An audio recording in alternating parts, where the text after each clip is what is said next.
Hey YouTube, Future Todd here. I most recently recorded a video about the cost of owning the Tomahawk since I've gotten it. One of the things that I did when I was putting that video together is I actually cut some footage that was a kind of deep dive on all of the avionics costs. So I was kind of separating those out, but I did talk about them and kept that footage. So what I've got here today is just a look at the cost of avionics that I've added to the Tomahawk since I bought it.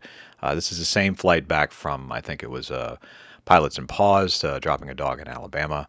But so we'll just pick up with me in the air talking about the GPS, the KX155s, and much more. So I installed this GPS 175, which I love. It is fabulous and phenomenal to have this GPS in this airplane. It cost, now a couple other things happened, but ultimately it cost $9,500 Atlanta Center, out of here. To buy this Atlanta GPS, Center 12045. buy this K109, get them installed, move the stack around, and get an avionics switch installed.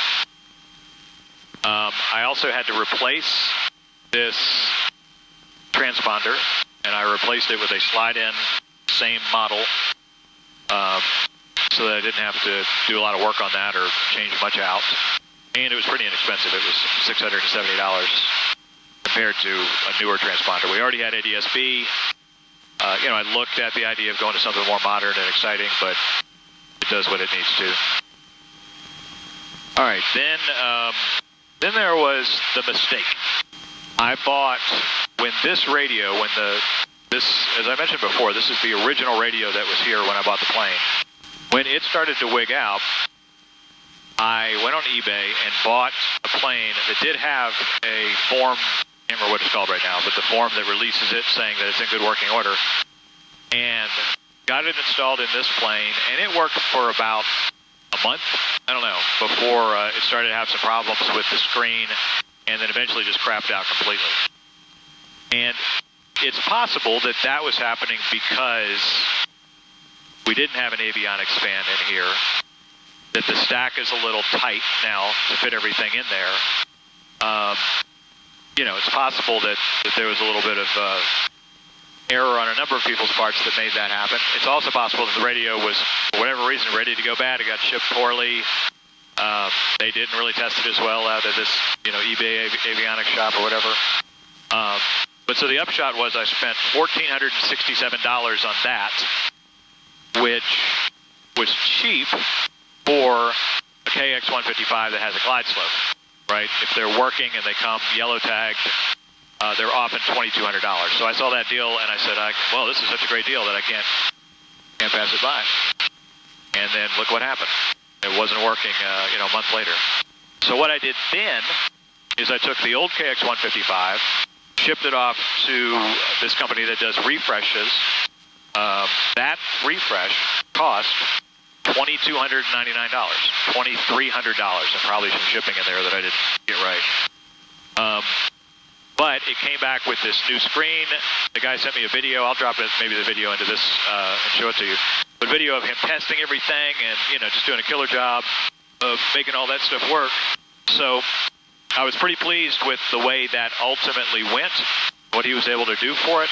But it did mean an expense. So I have spent, $3,700 trying to get this radio right. And then this week, I went back down to the avionics shop in Mobile and had them install that, and then had them put in an avionics fan that's back behind here now, cooling these units down, and hopefully it's working. The funny thing is 447 Echo, contact Houston Center on 127.65.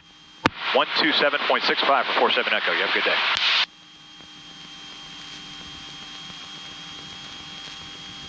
November 8 Lima Juliet, contact Mobile approach 118.5. 118.5 for 108 Lima Juliet.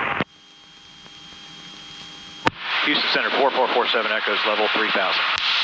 November 4447 Echo, Houston Center, Hattiesburg, altimeter 3012. 3012, 47 Echo.